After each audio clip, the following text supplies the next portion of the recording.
part 4 of the document here. So this is 74 on the PDF or 66 of the document when it comes to page number. And we are just going to get right into it.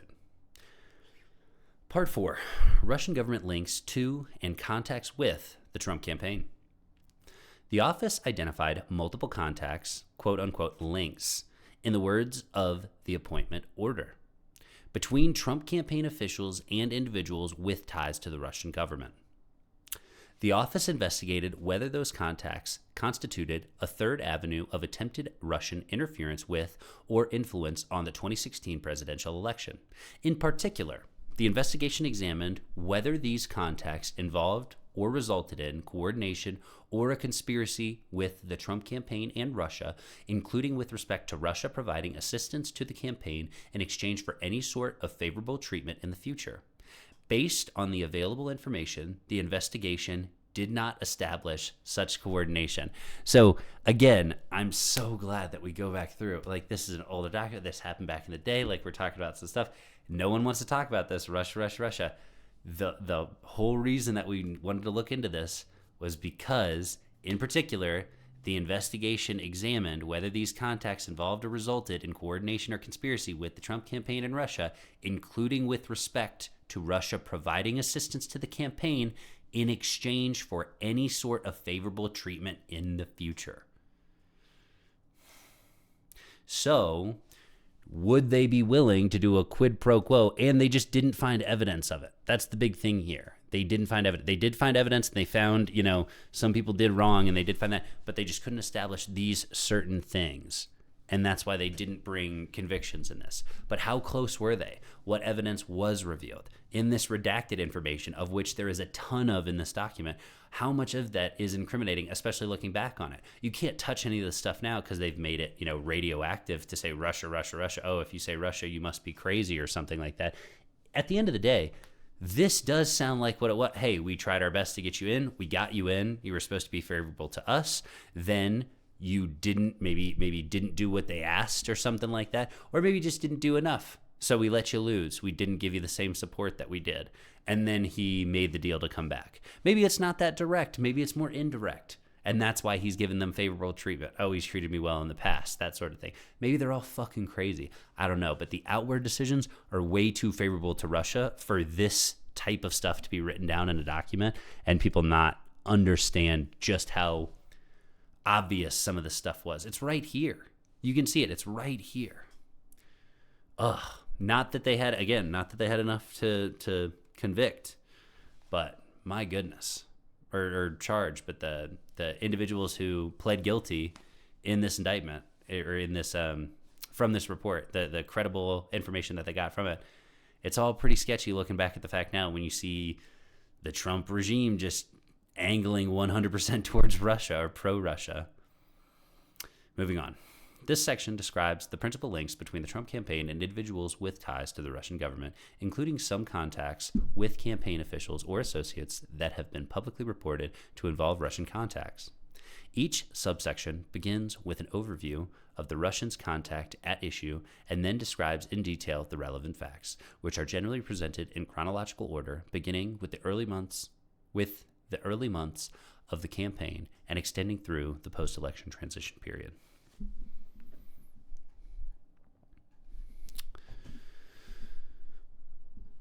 So part 4, section A.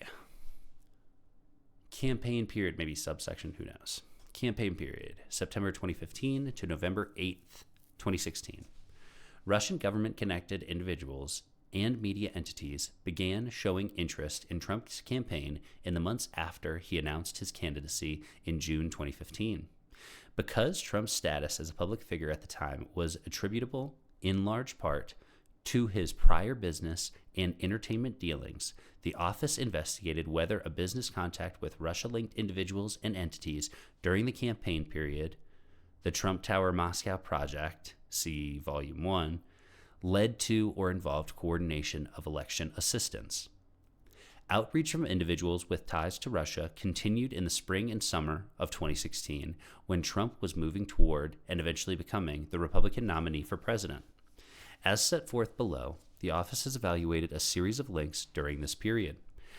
Outreach to two of Trump's then recently named foreign policy advisors, including a representation that Russia had, quote, dirt, unquote, on Clinton in the form of thousands of emails, dealings with a DC-based think tank that specializes in Russia and has connections with its government, a meeting at Trump Tower between the campaign and a Russian lawyer promising dirt on candidate Clinton that was, quote, part of Russia and its government's support of Trump, end quote, events at the Republican National Convention, post-convention contacts between Trump campaign officials and Russia's ambassador to the United States, and contacts through campaign chairman Paul Manafort, who had previously worked for a Russian oligarch and a pro-Russian political party in Ukraine.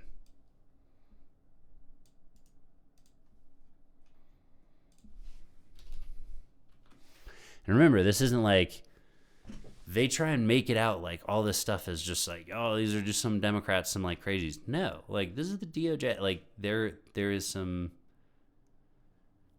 are some standards to this shit that they want you to believe were ignored when conducting this. And it's just not true.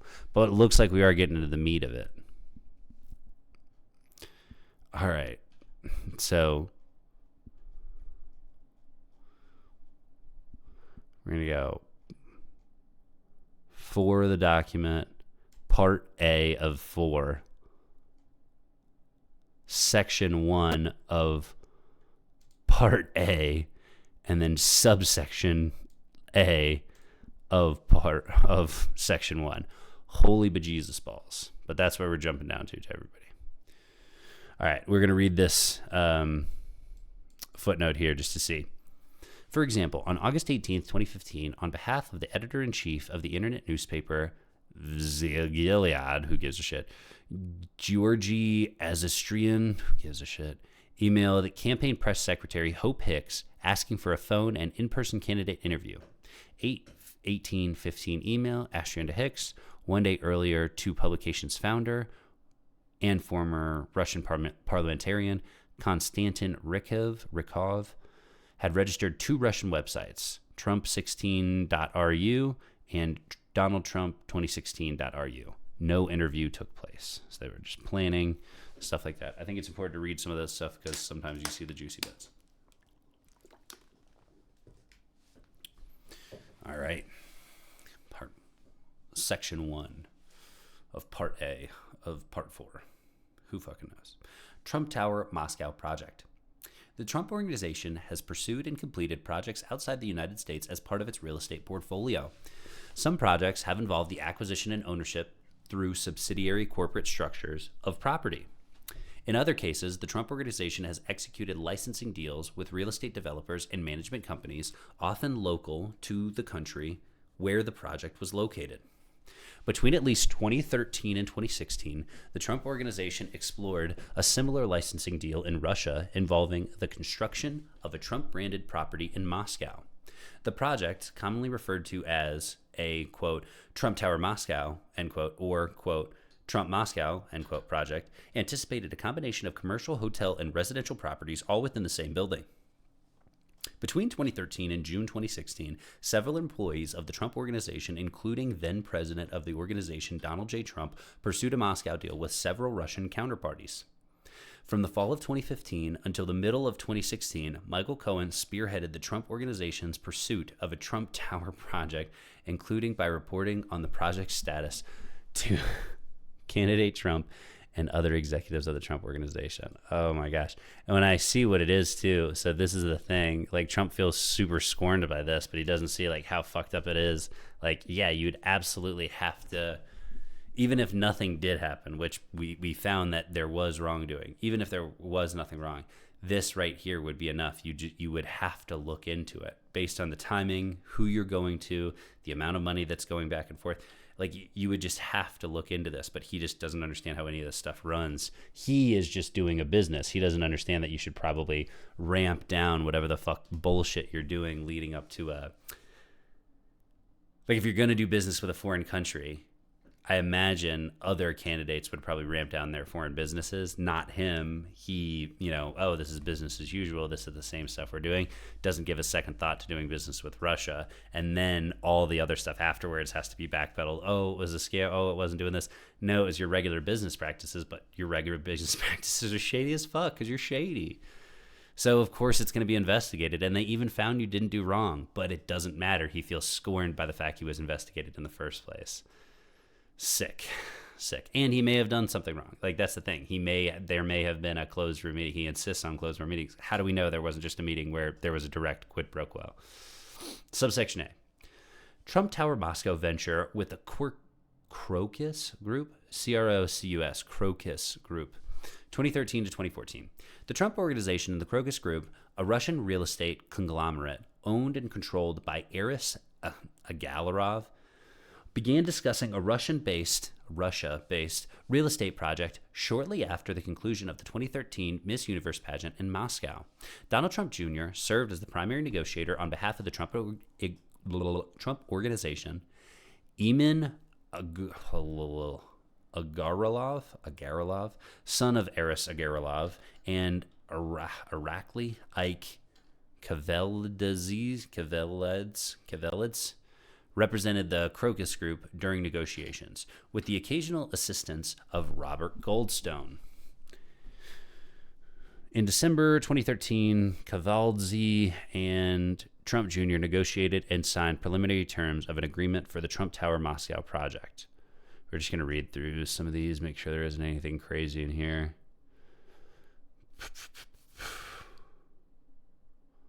So we can see in just some of the footnotes, Cohen pleaded guilty to making false statements to Congress concerning, among other things, the duration of the Trump Tower Moscow project. Why the fuck were you lying?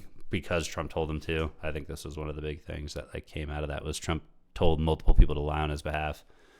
And Michael Cohen admitted to lying on his behalf, and that's why Cohen doesn't get the love. But Roger Stone was like, oh yeah, I'll totally lie for you. And that's why he gets the love. Following the pageant, the Trump Organization and Mr.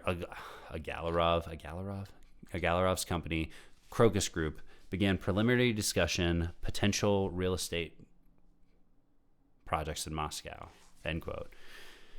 As has been widely reported, the Miss Universe pageant, which Trump co-owned at the time, was held at the Agalarov-owned Crocus City Hall in Moscow in November 2013. Both groups were involved in organizing the pageant, and Aris Agalarov's son, Eamon, was a musical performer at the event, which Trump attended. It doesn't matter, though. That's the thing. It's just, oh, yeah, he's a businessman. That's like all they would say. That's all you would get from these people is, oh, yeah, he's just a businessman. Oh, he's just a businessman. On December 23rd, 2013, after discussions with Donald J. Trump, the Trump Organization agreed to accept an arrangement whereby the organization received a flat 3.5% commission on all sales with no licensing fees or incentives. The parties negotiated later a letter of intent during January and February 2014. From January 2014 through November 2014, the Trump Organization and the Crocus Group discussed development plans for the Moscow project. Sometime before January 24, 2014, the Crocus Group sent the Trump Organization a proposal for an 800-unit, 194-meter building to be constructed at an Agalarov-owned site in Moscow called, quote, Crocus City, end quote, which had also been the site of the Miss Universe pageant. In February 2014, Ivanka Trump met with Eamon Agalarov and toured the Crocus City site during a visit to Moscow. From March 2014 through July 2014, the groups discussed, quote, design standards, end quote, and other architectural elements. When you're ever wondering, why they're so buddy-buddy, I wonder why. For example, in July 2014, members of the Trump Organization sent Crocus Group counterparties questions about the, quote, demographics of these prospective buyers, end quote, in the Crocus City area, the development of the neighboring parcels in Crocus City, and concepts for redesigning portions of the building. In August 2014, the Trump Organization requested specifications for a competing Marriott-branded tower being built in Crocus City. Beginning in September 2014, the Trump Organization stopped responding in a timely fashion to correspondence and proposals from the Crocus Group. Communications between the two groups continued through November 2014 with decreasing frequency. What appears to be the last communication is dated November 24th, 2014. The project appears not to have developed past the planning stage, and no construction occurred. Surprise, surprise. He doesn't follow through. Who would have guessed it? Subsection B.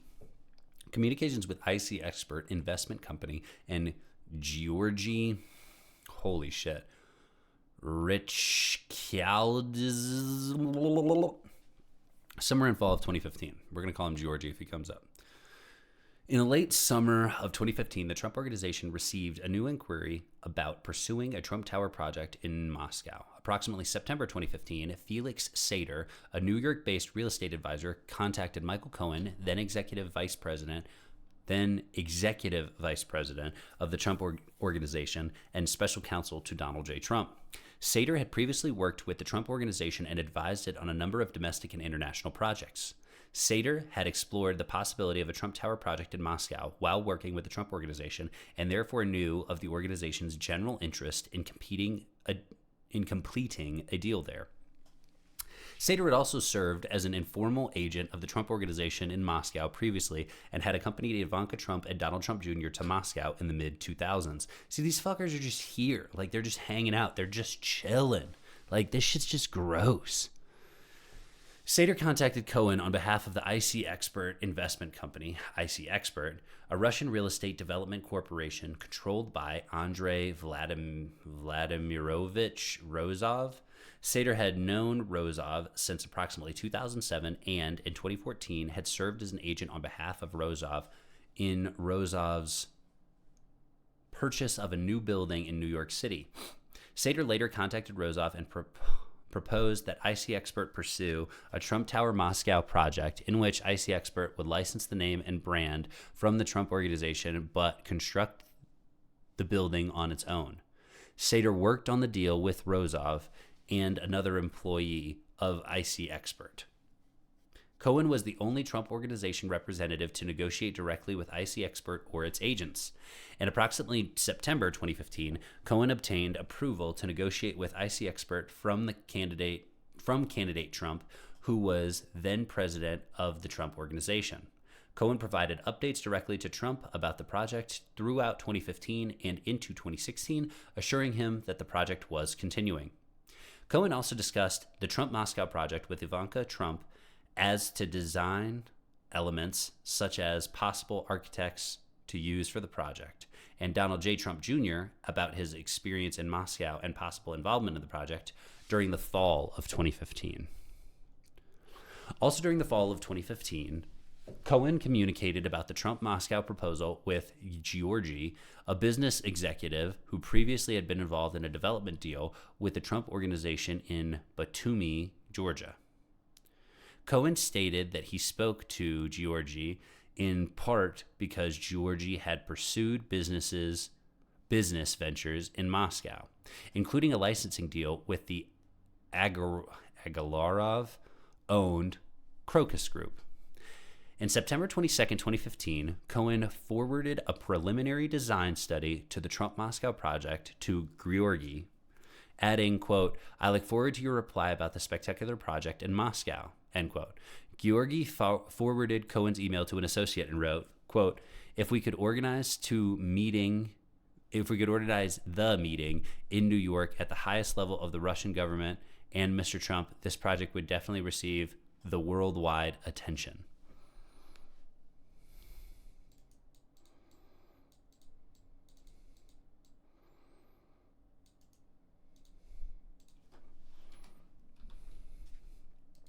On September 24th, 2015, Georgi sent Cohen an attachment that he described as a proposed, quote, letter to the mayor of Moscow from Trump Org, end quote, explaining that, quote, we need to send this letter to the mayor of Moscow, second guy in Russia. He is aware of the potential project and will pledge his support, end quote. In a second email to Cohen sent the same day, Georgi provided a translation of the letter which described the Trump Moscow project as a, quote, symbol of stronger economic, business, and cultural relationships between New York and Moscow, and therefore United States and the Russian Federation, end quote. On September 27th, 2015, Georgi sent another email to Cohen proposing that the Trump Organization partner on the Trump Moscow project with the, quote, Global Development Group LLC, which he described as being controlled by Mikhail Pasikin? I don't fucking know. a Russian architect, and Simone Nishardes. Nishardes, these nuts. Cullen told the office that he ultimately declined the proposal and instead continued to work with IC Expert, the company represented by Felix Sater.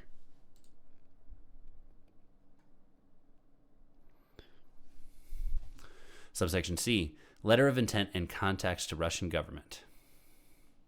October 2015 to January 2016. This is subsection C with an additional extra subsection I guess. Trump signs the letter of intent on behalf of the Trump Organization. So we're just going to snag this.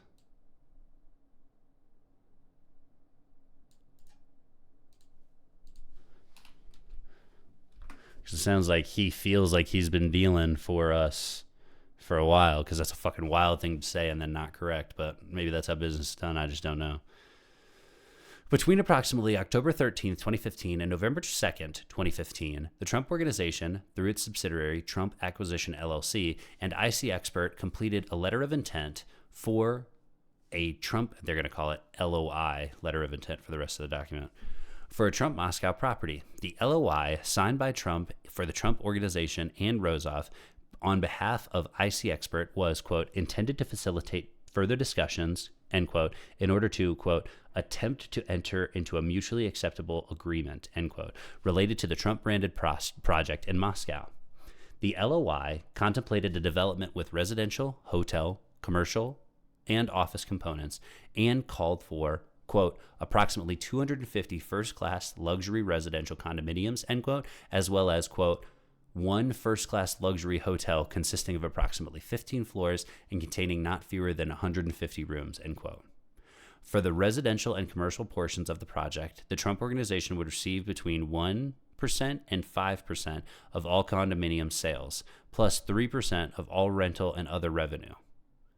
For the project's hotel portion, the Trump Organization would receive a base fee of 3% of gross operating revenues for the first 5 years and 4% thereafter, plus a separate incentive fee of 20% of operating profit. Under the LOI, the Trump Organization also would receive a $4 million, quote, upfront fee, end quote, prior to groundbreaking. Under these terms, the Trump Organization stood to earn substantial sums of money over the lifetime of the project without assuming significant liabilities or financial commitments. Like, what the fuck is this deal? I was literally, as I was reading this, I was like losing my mind. I was like, wait, what is actually fucking going on? Because, like, can you just do this? Can you just do a deal with no money in? Like, is this a typical thing? Can you just go to Russia? And I know, like, that's kind of the thing. You, like, slap your name on something and that's, like, it. And especially after you're established, you can, like, you know, oh, I just, like, write off the name. You know, you're, like, a director who does, like, a bunch of really good movies. You slap your name on something and you can kind of, like, get away with it. But my goodness, like, $4 million up front, 20% fee operating profit, 5% here, 3% there, 3% there. It's like, and then is that 4% in perpetuity? Because if so, that's wild. Think about the amount of money that's being given. Holy shit.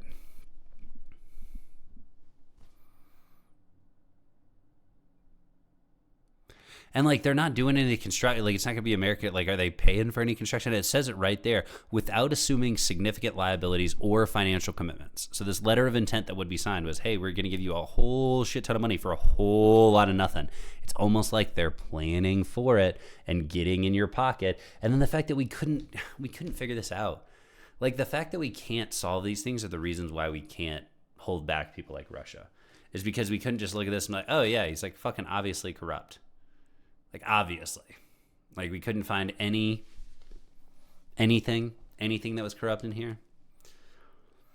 On November 3rd, 2015, the day after the Trump Organization transmitted the letter of intent, Sater emailed Cohen suggesting that the Trump Moscow project could be used to increase candidate Trump's chances at being elected, writing, "Buddy, our boy can become president of the United States or the USA, and we can engineer it. I will get all of Putin's team to buy in on this. I will manage this process. Michael, Putin gets on stage with Donald for ribbon cutting for Trump Moscow, and Donald owns the Republican nomination and possibly beats Hillary, and our boy is in. We will manage this process better than anybody. You and I will get Donald and Vladimir on a stage together very shortly. I assume that's the game changer. Later that day, Sater followed up. Donald doesn't stare down. He negotiates and understands the economic issues, and Putin only want to deal with a pragmatic leader, and a successful businessman is a good candidate for someone who knows how to negotiate. Quote, business, politics, whatever, it all is the same for someone who knows how to deal, end quote.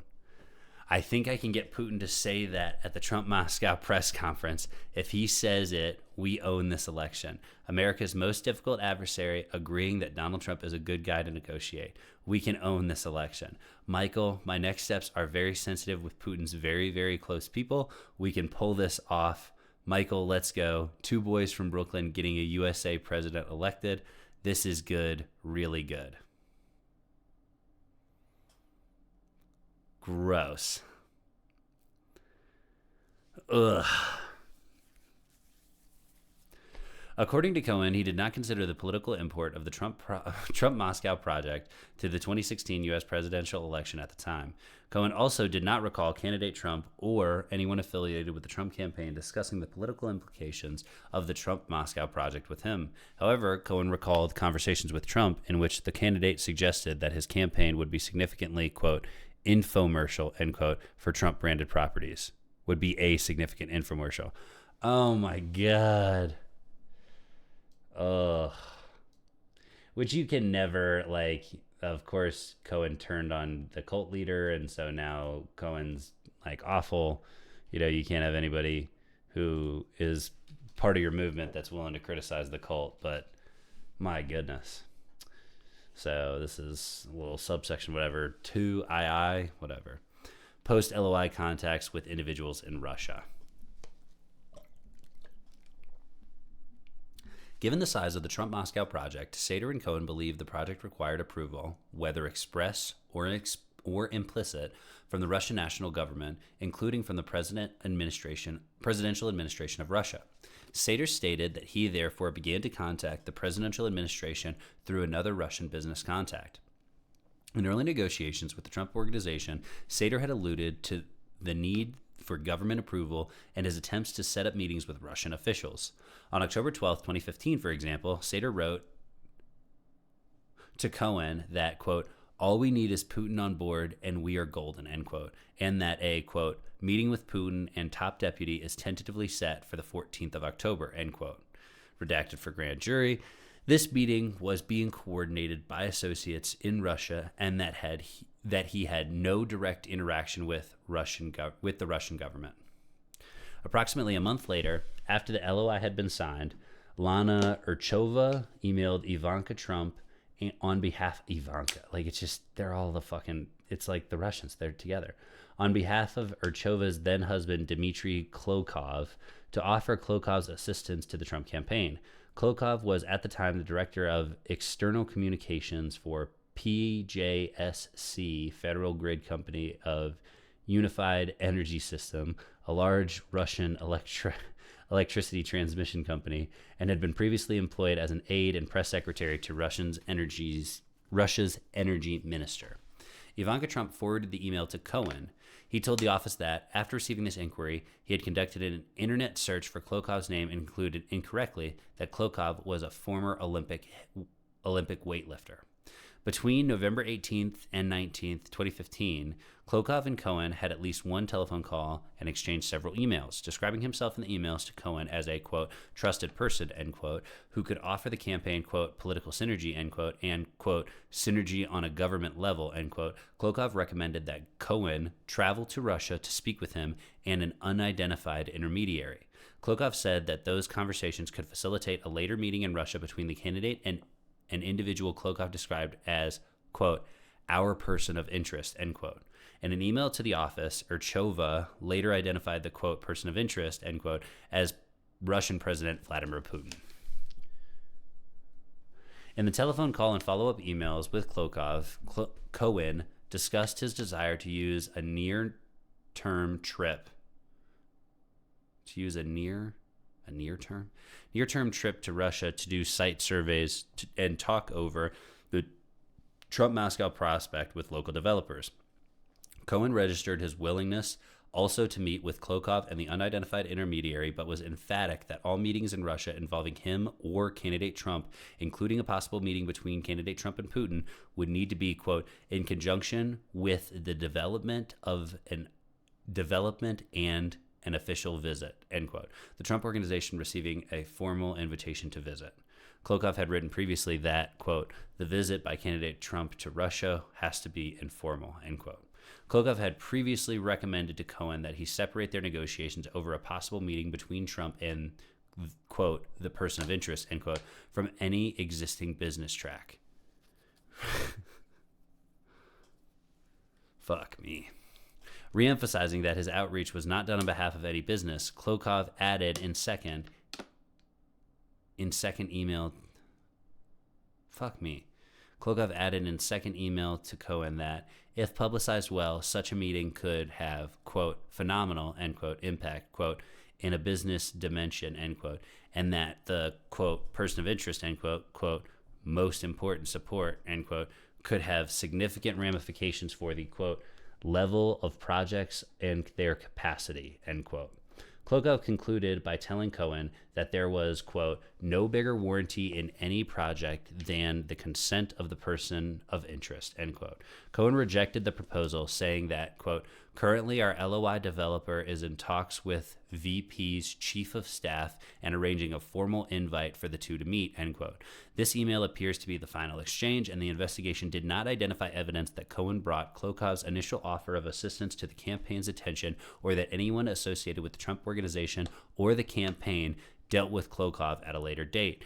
Cohen explained that he did not pursue the proposed meeting because he was already working on the Moscow project with Sater, who Cohen understood to have his own connections with the Russian government.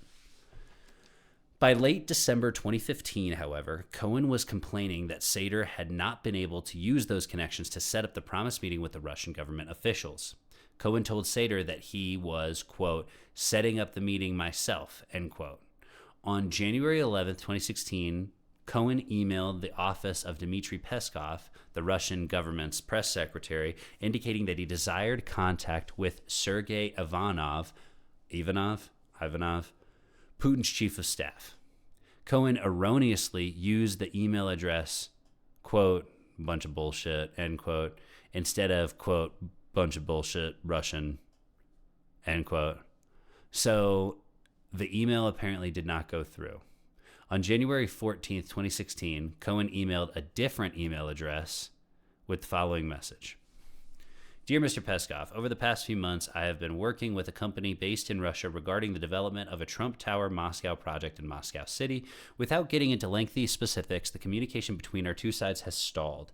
As this project is too important, I am hereby requesting your assistance. I respectfully request someone, preferably you, contact me so that I might discuss the specifics as well as arranging meetings with the appropriate individuals. I thank you in advance for your assistance and look forward to hearing from you soon. 2 days later, Cohen sent an email to a bunch of bullshit, that's just like the Russian email press, whatever, repeating his request to speak with Sergei Ivanov. Cohen testified to Congress and initially told the office that he did not recall receiving a response to this email inquiry and that he decided to terminate any further work on Trump-Moscow project as of 2016. Cohen later admitted that these statements were false. In fact, Cohen had received and recalled receiving a response to his inquiry, and he continued to work on and update candidate Trump on the project throughout as late as June 2016. On January 20th, 2016, Cohen received an email from Elena Polakova, Peskov's personal assistant, writing from her personal email account. Polakova, I don't fucking know. Who fucking cares? Stated that she had been trying to reach Cohen and asked that he call her on a personal number that she provided. Shortly after receiving her email, Cohen called and spoke to her for 20 minutes. Cohen described Polakova's described to Polikova his position at the Trump Organization and outlined the proposed Trump-Moscow project, including information about the Russian counterparty with which the Trump Organization had partnered. Cohen requested assistance in moving the project forward, both in securing land to build the project and with financing.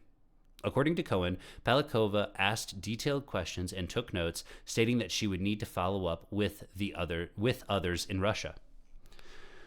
Cohen could not recall any direct follow-up from Polikova or from any other representative of the Russian government, nor did the office identify any evidence of direct follow-up. However, the day after Cohen's call with Polikova, Sater texted Cohen asking him to, quote, "Call me when you have a few minutes to chat. It's about Putin. They called today," end quote.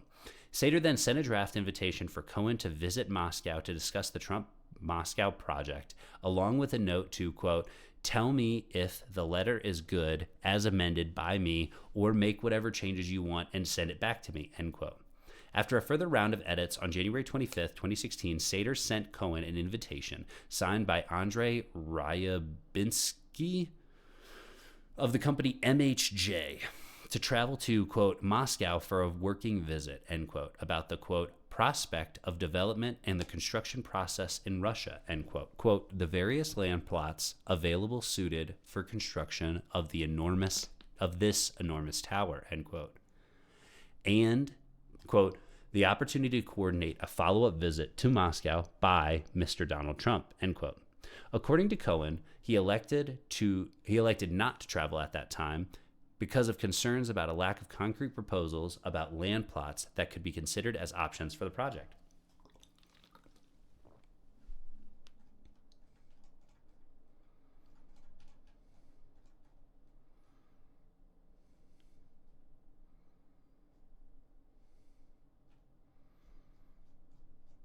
All right, just seeing where we're going. That'll be probably a good place to stop. Whenever we get to George Papadopoulos, that'll be a good place to stop. All right, subsection whatever we're on, D. Discussions about Russia travel by Michael Cohen or candidate Trump, December 2015 to June 2016. Subsection I, whatever. I don't know how to break these documents down, but we're here. Sater's overtures to Cohen to travel to Russia. The late January communication was neither the first nor the last time that Cohen contemplated visiting Russia in pursuit of the Trump-Moscow project. Beginning in late 2015, Sater repeatedly tried to arrange for Cohen and candidate Trump as representatives of the Trump Organization to travel to Russia to meet with the Russian government officials and possible financing partners. In December 2015, Sater sent Cohen a number of emails about logistics for traveling to Russia for meetings. On December 19th, 2015, Sater wrote, "Please call me. I have Devoskin on the other line. He needs a copy of your and Donald's passports. They need a scan of every page of the passports. Invitations and visas will be issued this week by VTB Bank to discuss financing for Trump Tower Moscow. Politically, neither Putin's office nor Ministry of Foreign Affairs cannot issue invite, so they are inviting commercially/business. VTB is Russia's second biggest bank, and VTB Bank CEO Andrei Kostin will be at all meetings with Putin, so that is a business meeting, not political. We will be invited to Russian consulate this week to receive invite and have visa issued." I'm just going to snag that, because this to me is just them getting better and better. Because you got to imagine at some point they know, like Cohen, wasn't prepared because he got caught lying or whatever. But the big thing is eventually you're going to get smart if you know you're breaking crimes. I think that's the big thing. You're eventually going to switch to you're going to switch to a meeting in person, no phone, whatever it is. You're going to do better than this. So just reading from the bottom sides here, toll records show that Sater was speaking to Devoskin. Call records. Devoskin is an executive at GenBank, a large bank with lending focused in Crimea, Ukraine. At the time that Sater provided this financing letter to Cohen, GenBank was subjected to U.S. government sanctions.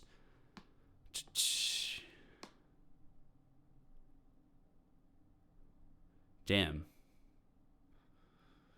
So we're just, who gives a shit about sanctions, right? I got to look into what the sanctions are. Dvoskin, who had been deported from the United States in 2000 for criminal activity, was under indictment in the United States for stock fraud under the alias Eugene Slusker. Good to know that we're just working with criminals that have already been deported to Russia for breaking the law in the United States. In response, Cohen texted Sater an image of his passport. Cohen told the office that at one point he requested a copy of candidate Trump's passport from Rhonda Graff, Trump's executive assistant at the Trump Organization, and that Graff later brought Trump's passport to Cohen's office. The investigation did not, however, establish that the passport was forwarded to Sater. Into the spring of 2016, Sater and Cohen continued to discuss a trip to Moscow in connection with the Trump Moscow project. On April 20th, 2016, Sater wrote to Cohen, quote, "The people wanted to know when you were coming," end quote. On May 4th, 2016, Sater followed up. See, this is what I'm saying. They're starting to speak in code in their messages. It's just like the people, like all this stuff, like the messages are obviously, oh, we're not going to say Putin. Like, what the fuck? Like, if you read this, like, the people who are this skeptical about everything Biden did and everything Kamala would do, they just can't read through these documents and be like, oh, yep, this shit's normal. Like, totally cool. This is Sater. I had a chat with Moscow. Assuming the trip does happen, the question is before or after the convention. I said I believe, but don't know for sure, that it's probably after the convention. Obviously, the pre-meeting trip, you only, can happen anytime you want, but the two big guys wear something. The question. I said I would confirm and revert. Let me know about if I was right by saying I believe after Cleveland, and also when you want to speak and possibly fly over. Cohen responded, my trip before Cleveland, Trump once he becomes the nominee after the convention. The day after this exchange, Sater tied Cohen's travel to Russia to the St. Petersburg International Election Forum, quote, forum, an annual event attended by prominent Russian politicians and businessmen, not political, politicians and businessmen. Sater told the office that he was informed by a business associate that Peskov wanted to invite Cohen to the forum. On May 5th, 2016, Sater wrote to Cohen, Peskov would like to invite you as his guest to the St. Petersburg Forum, which is Russia's Davos. It's June 16th through 19th. He wants to meet there with you and possibly introduce you to either Putin or Medvedev. I don't know these people's names, as they are not sure if one or both will be there. This is perfect. The entire business class of Russia will be there as well. He said anything you want to discuss, including dates and subjects, are on the table to discuss. The following day, Sater asked Cohen to confirm those dates would work for him to travel. Cohen wrote back, quote, works for me, end quote. On June 9th, 2016, Sater sent Cohen a notice that Sater was completing the badges for the forum, adding, quote, Putin is there on the 17th. Very strong chance you will meet him as well, end quote. On June 13th, 2016, Sater forwarded Cohen an invitation to the forum signed by the director of the Ross Congress Foundation. I don't fucking know. The Russian entity organizing the forum. There you go. Sater also sent Cohen a Russian visa application and asked him to send 2 passport photos. According to Cohen, the invitation gave no indication that Peskov had been involved in inviting him. Cohen was concerned that Russian officials were not actually involved and were not interested in meeting with him, as Sater had alleged, so he decided not to go to the forum. On June 14th, 2016, Cohen met Sater in the lobby of Trump Tower in New York and informed him that he would not be traveling at that time. Subsection, 2. Candidate Trump's opportunities to travel to Russia. And this is still part 4 of the document. We're on page 78 of the document. The investigation identified evidence that during the period the Trump-Moscow project was under consideration, the possibility of candidate Trump visiting Russia arose in 2 contexts. First, in interviews with the office, Cohen stated that he discussed the subject of traveling to Russia with Trump twice. once in late 2015 and again in spring of 2016. According to Cohen, Trump indicated a willingness to travel if it would assist the project significantly. On one occasion, Trump told Cohen to speak with then campaign manager Corey Lewandowski to coordinate the candidate's schedule. Cohen recalled that he spoke with Lewandowski, who suggested that they speak again when Cohen had actual dates to evaluate. Cohen indicated, however, that he knew that travel prior to the RNC, Republican National Convention, would be impossible given the candidate's pre-existing commitments to the campaign. Second, like Cohen, Trump received and turned down an invitation to the St. Petersburg International Economic Forum. In late December 2015, Mira Duma, a contact of Ivanka Trump's from the fashion industry, first passed along invitations for Ivanka Trump and candidate Trump from Sergei Prokhodo, a deputy prime minister of the Russian Federation. On January 14, 2016, Rona Graf sent an email to Duma stating that Trump was, quote, honored to be asked to participate in the highly prestigious, end quote, forum event, but that he would be, quote, or that he would, quote, have to decline, end quote. The invitation given his, quote, very grueling and full travel schedule, end quote, as a presidential candidate. Graf asked Duma whether she recommended that Graf's, quote, send a formal note to the deputy prime minister, end quote, declining his invitation. Duma replied that a formal note would be, quote, great, end quote. It does not appear that Graf prepared that note immediately, according to written papers from President Trump. Graf received an email from Deputy Prime Minister Prodoko on March 17, 2016, again inviting Trump to participate in the 2016 forum in St. Petersburg. 2 weeks later, on March 31, 2016, Graf prepared for Trump's signature a two-paragraph letter declining the invitation. The letter stated that Trump's, quote, schedule has become extremely demanding, end quote, and because of the presidential campaign,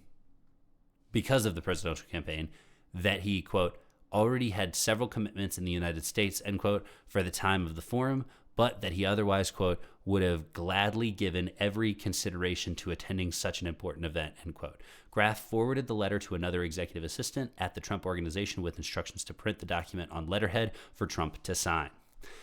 At approximately the same time that the letter was being prepared, Robert Forsman, a New York-based investment banker, began reaching out to Graf to secure an in-person meeting with candidate Trump.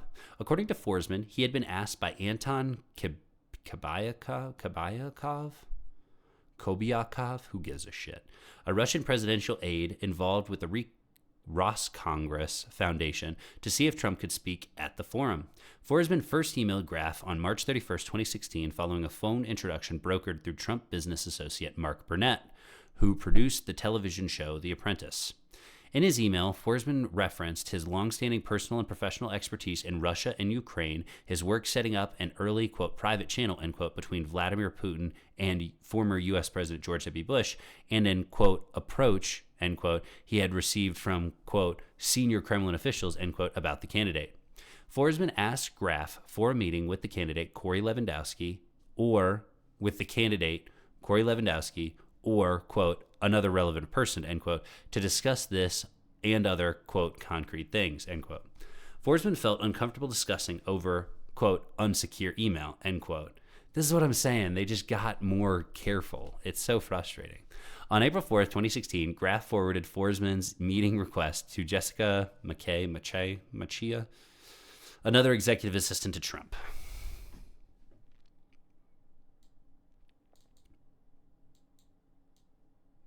This to me is just, it screams that, oh yeah, we got to be like more careful. You can't just talk about like meeting with the Russians. Like you gotta play it cooler than that, bro. And they even say it in here. So all the times where they're like, the office couldn't establish, the DOJ couldn't establish this, couldn't establish that. It's like, damn, but you're right in here that they were covering their tracks. It's just, the office sent written questions to the president's counsel. The president provided written answers to those questions through counsel. Quote, documents show that Mrs. Graf prepared for my signature a brief response declining the invitation, end quote. Blah, blah, blah, blah, blah. Whole bunch of bullshit. We're just going to make it down to this George Papadopoulos one. We're going to cut the stream a little short today for just some for stream reasons, to make sure the stream is doing well. Sometimes you gotta do counterintuitive things in order to make it work. But we'll hop on here. We'll play some games for the last hour and kind of ride it out, have a good time.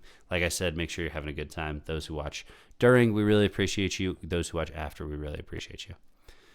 With no response forthcoming, Forsman twice sent reminders to Graf, first on April 26th and again on April 30th, 2016.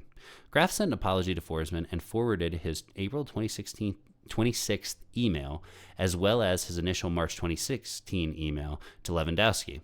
On May 2nd, 2016, Graf forwarded Forsman's April 30th email, which suggested an alternative meeting with Donald Trump Jr. and Eric Trump, so that Forsman could convey to them information that, quote, should be conveyed to the candidate personally or to someone the candidate absolutely trusts, end quote. To policy advisor Stephen Miller. Ooh, fuck you, Stephen Miller.